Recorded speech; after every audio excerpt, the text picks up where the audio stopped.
Eu convido para fazer uso da palavra pela liderança do PV, o senador Álvaro Dias. Senhora presidente, senadora Ana Amélia, senhores senadores, senhoras senadoras, nós nos acostumamos durante esse período de banalização da corrupção no país à sucessão de escândalos em série, que nos obrigava a dizer que o escândalo de hoje faz esquecer o de ontem e espera o de amanhã para ser esquecido. E nesse contexto, o governo adotou a estratégia de transferir responsabilidades. Às vezes admitia a existência do crime, não admitia a existência de criminosos. Raramente admitia penalizar coadjuvantes, nunca penalizar os artífices principais do crime. É o que se observa agora. A tentativa de transferir responsabilidades, ao afirmar que as pedaladas já existiam com anterioridade. A primeira conclusão é que, se isto fosse verdadeiro, se elas realmente tivessem existido antes, o governo prevaricou. Porque se existissem, ao assumir, deveria ter denunciado, condenado e adotado as providências cabíveis. Não o fez, prevaricou. É evidente que elas não existiram. Na palavra do procurador de contas. Aliás, essa questão das pedaladas teve início exatamente com o procurador, uma representação do Ministério Público de Contas. O procurador Dr. Júlio Marcelo de Oliveira, representante do Ministério Público junto ao Tribunal de Contas, afirmou já de forma taxativa, colocando por terra essa ilação petista de que as pedaladas existiram antes. Ele afirmou, abro aspas, isso é absolutamente inverídico, ou isso absolutamente não é verdade. O Tribunal de Contas da União, em momento algum, chancelou pedaladas em anos anteriores. Não é afirmação da oposição, é afirmação do procurador do Ministério Público, Dr. Júlio Marcelo. O que aconteceu é que, pela primeira vez, o Tribunal de Contas denunciou a existência de pedaladas, através de auditoria realizada, no segundo semestre de 2014. E elas tiveram início já no segundo semestre de 2013, quando o governo buscava ocultar a realidade das contas públicas no país. O que nós estamos discutindo agora é exatamente desdobramentos da auditoria realizada pelo Tribunal de Contas da União, que é uma Corte de Contas tecnicamente qualificada, extraordinariamente bem qualificada. E devem se ofender os especialistas do Tribunal de Contas ao ouvirem afirmações de que crime não houve, que as pedaladas se constituem uma falácia. As análises técnicas feitas pelos auditores e pelo Ministério Público de Contas permitiram verificar que não houve apenas, isso é afirmação do procurador, não houve apenas as pedaladas fiscais, mas também fraudes orçamentárias que propiciaram a pedalada financeira. Inicialmente, fraudes orçamentárias e, na sequência, a pedalada financeira, crime continuado. Nós podemos citar um exemplo para maior clareza do que se trata a pedalada. Não é porque existe um contrato de prestação de serviços entre a União e a Caixa Econômica Federal, por exemplo, para pagamento de benefícios, que o governo poderá deixar um rombo, uma pendura de 1 bilhão, ou de 2 bilhões, ou de 3 bilhões de reais. Na verdade, o contrato prevê que, havendo no dia do pagamento do benefício uma pequena flutuação, essa flutuação a favor ou contra a União é imediatamente corrigida.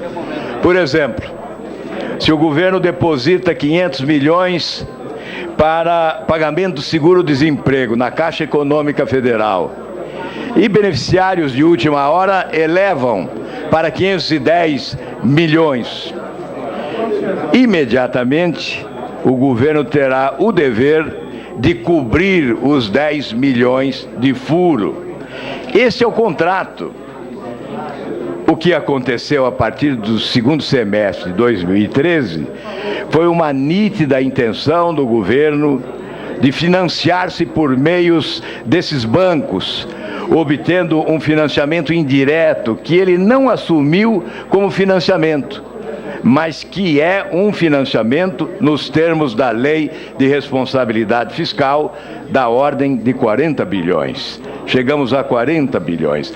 O governo precisou cometer esta irregularidade, praticar este crime de 40 bilhões de reais, quando poderia ter evitado. Bastava não repassar os recursos do Tesouro para o BNDES, e esses recursos chegaram a 716 bilhões de reais, que ele não teria necessidade de praticar as pedaladas. O procurador Júlio Marcelo afirma em sua representação que as demonstrações contábeis do Banco do Brasil, e vamos agora ao Banco do Brasil, mostram que em junho de 2015, o montante a receber da União em operação de equalização da taxa de juros era de 13,5 bilhões, valor muito superior àquele registrado em 31 de dezembro de 2014, que era de 10,9 bilhões. Por sua vez, superava substancialmente o valor de 30 de junho de 2014, que era de 7,9 bilhões de reais. A demonstrar um quadro de agravamento da situação de endividamento ilegal da União perante o Banco do Brasil. Portanto, quando se tenta distinguir 2014 de 2015, comete-se um equívoco.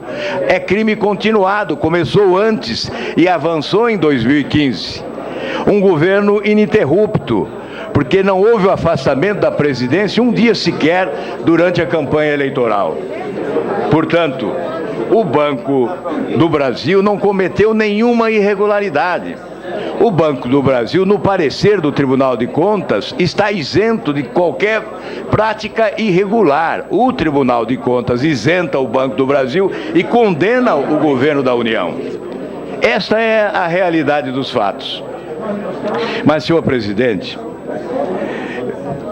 verifica-se, segundo o procurador da República, aliás, procurador do Ministério Público, que continuam a ser praticados pela União no presente exercício financeiro de 2015, atos de mesma natureza, da mesma natureza daqueles já examinados pelo Tribunal de Contas e reprovados conforme o artigo 36 da Lei de Responsabilidade Fiscal.